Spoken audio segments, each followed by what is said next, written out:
Serious? What are some scary, horrifying, creepy things that have happened that could have a plausible explanation, but still freak you out? You ever used one of those sleep apps that records noise while you're sleeping? It's supposed to be so you can hear if you're snoring or talking or whatever. I'm having a hard time sleeping right now, so I turned it on. 3 AM. There's a load of footstep sounds. And sounds like doors and drawers opening and closing. I can hear myself moan close to the phone from time to time. Like I'm dreaming. But there's not any noise of rustling bedsheets to explain sleepwalking or anything. I have a large velvety rug in my bedroom, so there shouldn't be footsteps. Realistically, I have a metal bed frame, so the clicking and knocking sounds are probably the bed frame shifting when I move. But it sounds really like other things. I'm not recording at night anymore. I used to have a penchant for wandering around abandoned buildings when I was in high school. One time a friend and I decided it would be a good idea to explore a farmstead that hadn't been in use for years. The whole experience was really bizarre. The farmstead was accessible by a long gravel road that brought you to a cluster of dilapidated buildings around a central barn. We parked at the end of the gravel road near the turnoff to the main road so we could walk around the property and just pull out quickly later. We went into the barn first and there were deer bones arranged in a circle around the skull and a bunch of blankets and wood stacked in a corner of the room. We thought it was really cultish and weird. Noped out. And started walking back to the car. Halfway down the gravel road we heard crunching, heavy footsteps and someone screeching behind us. Really loud screeching. We sprinted back to my car and tried to peel out of there as fast as possible, but it had snowed the night prior and my back tire was stuck in a puddle of melted snow. My friend was screaming because she was so freaked out but wouldn't turn to look at the path behind us. By the time I had gotten the car unstuck, she turned around to see if there was someone following us and there was no one there. I could have been a bird or something. But we both swear up and down to this day that someone was following us. Context: my grandfather was a truck driver and taught me everything I know about driving. Especially in snow. I used to work at a store and one night, I was closing another store in our chain and we had a snow squall that unexpectedly dropped a few inches of snow in our area. I wasn't very familiar with the area, and I had my mom's car, so I wasn't used to the car either. The snow was still coming down and I couldn't see, so I was creeping home and panicking as I saw cars spinning out all around me.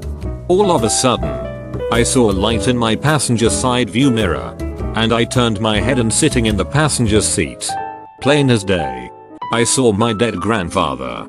I heard him say he knew that I wasn't freaked out by a little snow, and then I heard his voice rattling off all the things he taught me about driving in the snow.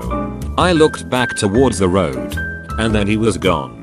It was a calming experience. When I saw him it was more okay. Pops here. I'm okay. Instead of OMG you're supposed to be dead WTF. And I stopped panicking and got home without a problem.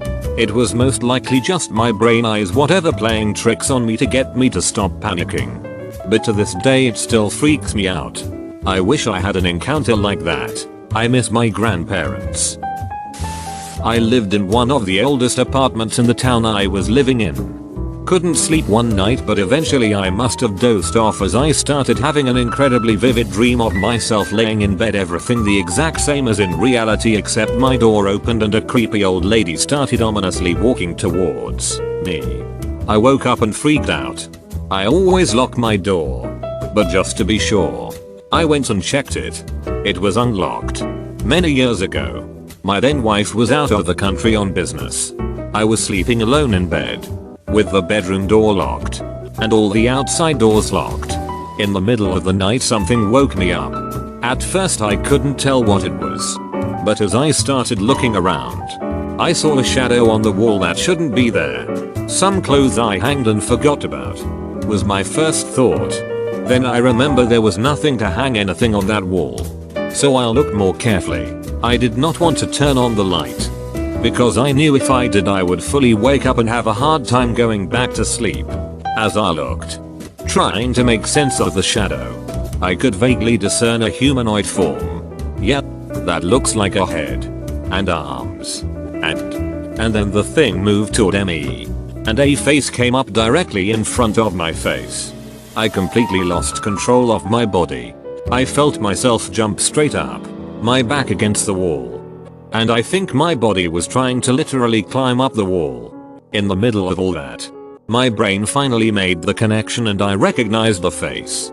It was my wife, who had come back one day earlier for some stupid reason. She was saying, "It's just me. It's just me. I'm sorry. I'm sorry." I understood the words. But as I said, I had lost control of my body. Finally I felt my legs going limp and I just fell on the bed, shaking and mumbling something incoherent. It took me a long time to regain control. Anyway, she had to come back one day early. Didn't want to make me go pick her up at the airport because she was going to be in very late. Walked into the bedroom very quietly and decided to sit against the wall and watch me sleep. Biggest scare of my life. This is hilarious. But I can understand how terrifying it would have been in the moment. I suffer from insomnia. When I sleep less than 2 hours in 3 days I start hallucinating and I'm completely unaware I'm hallucinating. Once, I was about to lay in bed and found myself sitting in the living room in the dark. I know I lost consciousness and walked there, but I can't help to think I teleported. Ugh. My insomnia is getting worse every month. I went to work on a Saturday. Had a really productive day with lots of meetings. Too bad it was Sunday and I was the only one in the office. Please go and seek help. That's really bad. Here's my best. Would love a plausible explanation.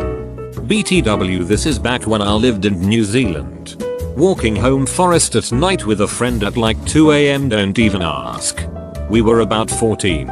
We were having good time, talking etc. When out of nowhere our friend shows up and starts talking to us. Our friend started chatting with us and I felt a really strong sense of euphoria. This friend knew both of our names. And things that he shouldn't have, like exact details of inside my room. And things that happened to me before I moved into the country. Then he was just gone. And we both collapsed, physically exhausted. It was then that we realized that we had never met this friend and we were still 10 kilometers from town and another 2 kilometers from our campsite. We just lay there for so long, recovering. I never actually properly saw my friend, I kind of just knew he was with us. And I can't recall his voice either. All I remember is him asking to take us to his house, just turn left. My real friend luckily had the sense to not let me go. That left turn led to this unfenced lookout with like a 5-meter drop to rocks. Don't even want to think about what would have happened if I had listened. A few years back, I lived with my mother and German Shepherd in a 2-bedroom rented townhome. I got home from work one day and went about my daily routine. When it came time to eat dinner I knocked on my mom's door to come and eat. I smelled cigarette smoke and heard her grunt a response. So I went back down and ate alone.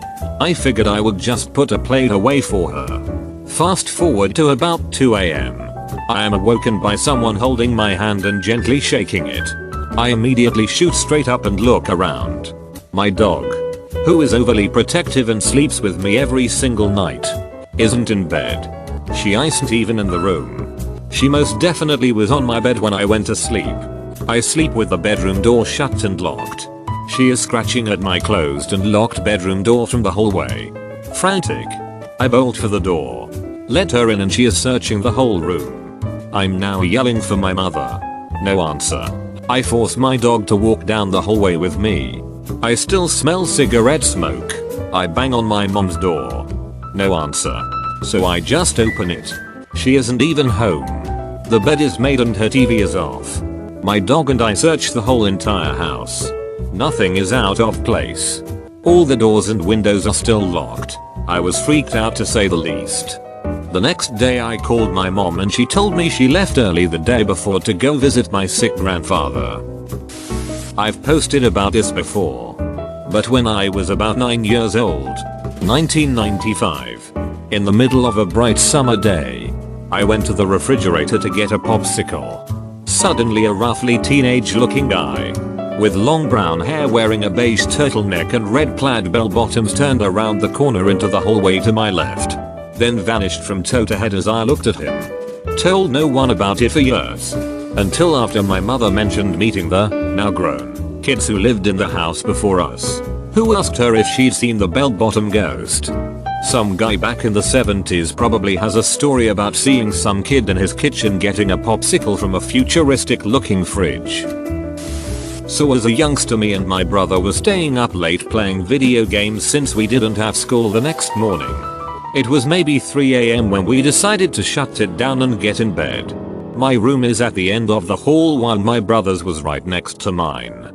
After we shut it off and put the controllers away, we both hear these heavy slow footsteps coming from the kitchen. The kitchen was the only room without carpet, so they sounded pretty ominous. We gave each other a look and I called out down the hall, "Dad?" Well, then the footstep sounds trailed back towards our laundry room and stopped. That's also where our basement door is. Well, we knew something wasn't right, so we both start yelling for our mom and dad, and they come rushing to us all sleepy and confused. And we frantically explain what we heard. My dad goes and checks it out and tells us that all the doors are still locked and closed and there wasn't anything showing anyone was in the house.